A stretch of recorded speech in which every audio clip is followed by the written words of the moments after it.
Sorry guys, video काफ़ी दिनों से नहीं आ पा रही थी। एक्चुअली मैं आउट ऑफ स्टेशन गई हुई थी। चलिए लेट्स स्टार्ट। आज हम बात करेंगे सितंबर 2021 बेस्ट सेलिंग कार ब्रांड के बारे में। नमस्कार देवी और सज्जनों, मैं एकता सिंह, स्वागत है आपका कारलिया वर्ल्ड में। चलिए फिर लेट्स बिगिन। 14th पोजीशन पे है सिट्रन। इस कंपनी की सिर्फ 72 गाड़ियां ही बिक पाई हैं पूरे इंडिया में। अब इस कंपनी के क्या ही कहने, पहला ही प्रोडक्ट इंडियन मार्केट में इस तरह का लॉन्च किया है कि उसे कोई खरीदना ही नहीं चाहता। हालांकि ये लोग C3 को लॉन्च करने वाले हैं जो कि मेड इन इंडिया होगी, जिस वजह से उसकी कॉस्ट बाकी गाड़ियों की तरह कम होगी। 13th पोजीशन पे है फिएट क्राइसलर ऑटोमोबाइल्स, जिसने 1311 यूनिट्स बेची है सितंबर के महीने में पूरे इंडिया में।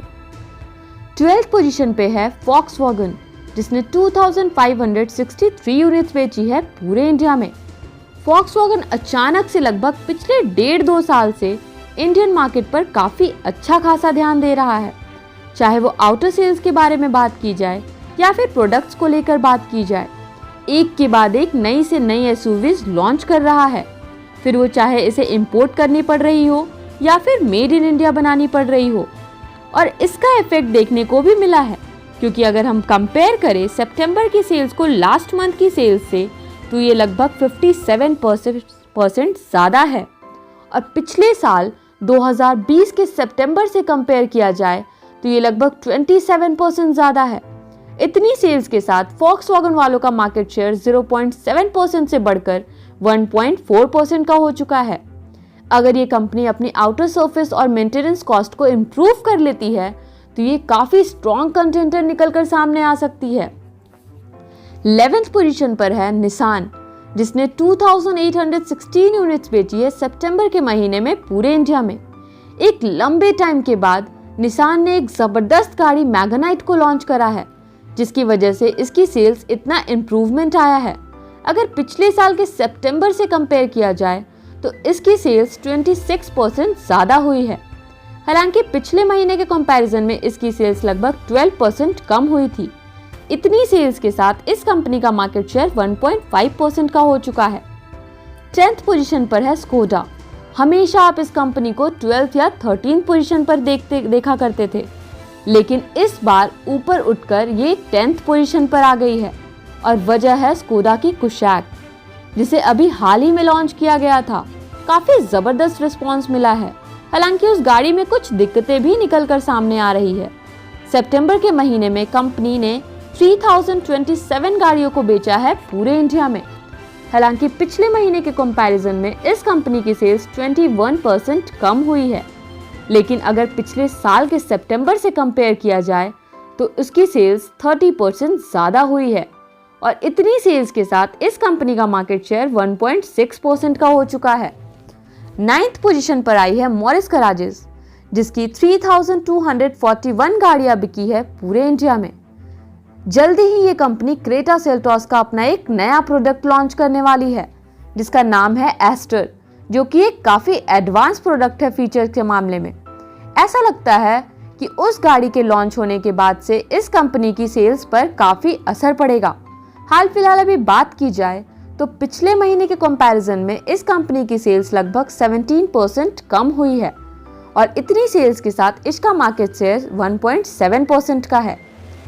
8th पोजीशन पर आई है होंडा। इस कंपनी की 6765 यूनिट्स बिकी है सितंबर के महीने में पूरे इंडिया में। पिछले महीने अगस्त से कंपेयर किया जाए तो इस कंपनी की सेल्स पर सबसे ज़्यादा बुरा असर देखने को मिला है। इसकी 39.5% सेल्स कम हुई है, जिसके बाद होंडा का मार्केट शेयर 3.6% का है। 7th पोजीशन पर है रेनो, जिसने 7326 गाड़ियां बेची है पूरे इंडिया में। मेरी नज़र से रेनो उन कुछ कंपनियों में से एक है जो कि इंडियन मार्केट को समझती है और उसी हिसाब से अपनी प्रोडक्ट को लॉन्च करती है। और उसी हिसाब का इनको रिस्पॉन्स भी मिलना शुरू हो गया है। अगस्त के कंपैरिजन में इस कंपनी की लगभग 25% सेल्स कम हुई है। और इसके बाद से इस कंपनी का मार्केट शेयर 3.9% का रह गया है। 6th पोजीशन पर है टोयोटा, जिसने 9284 गाड़ियां बेची है सितंबर के महीने में पूरे इंडिया में। टोयोटा उन कुछ कंपनियों में से एक है जो चाहे तो इंडियन मार्केट में क्या कुछ नहीं कर सकती, लेकिन उसके बाद भी ये कुछ सुस्त कंपनियों में से एक नजर आती है।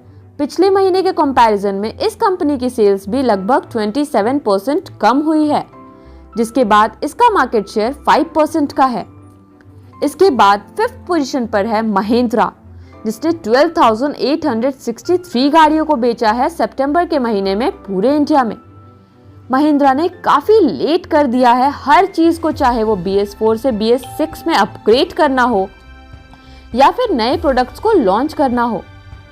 हर चीज बिल्कुल खिंचती चली जा रही है। लंबे टाइम के इंतजार के बाद इन्होंने XUV 700 को फाइनली लॉन्च कर दिया है।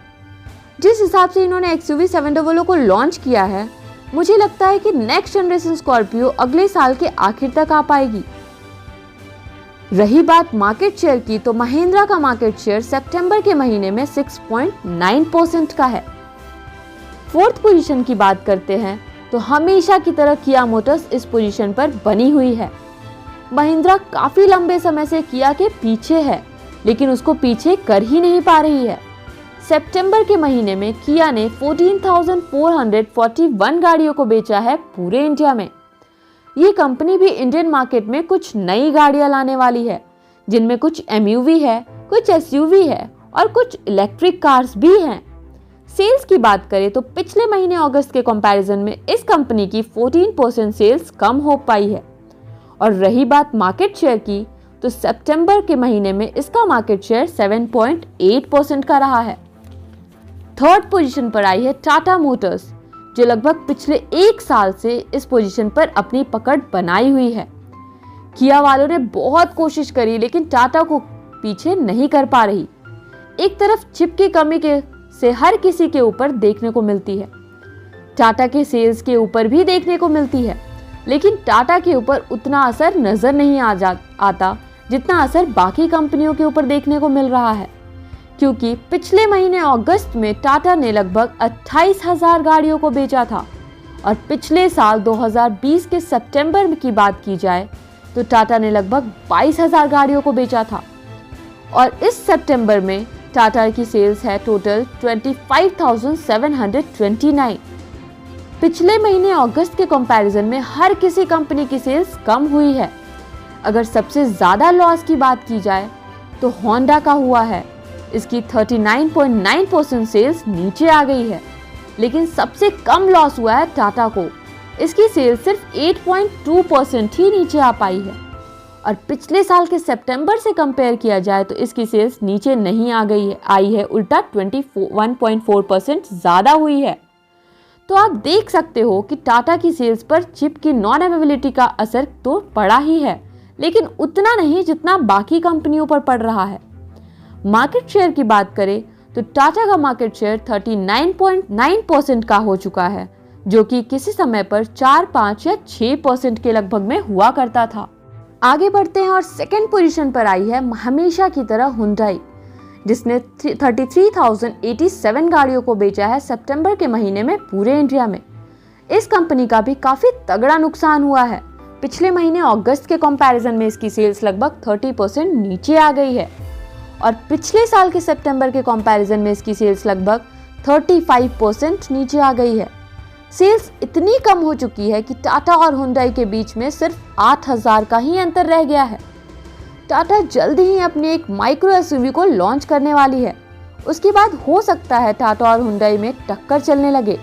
मार्केट शेयर की बात करें तो हुंडई का मार्केट शेयर है 17.8% का। और 1st पोजीशन पर आई है हमेशा की तरह मारुति सुजुकी, जिसने सितंबर के महीने में 63,111 गाड़ियों को बेचा है पूरे इंडिया में।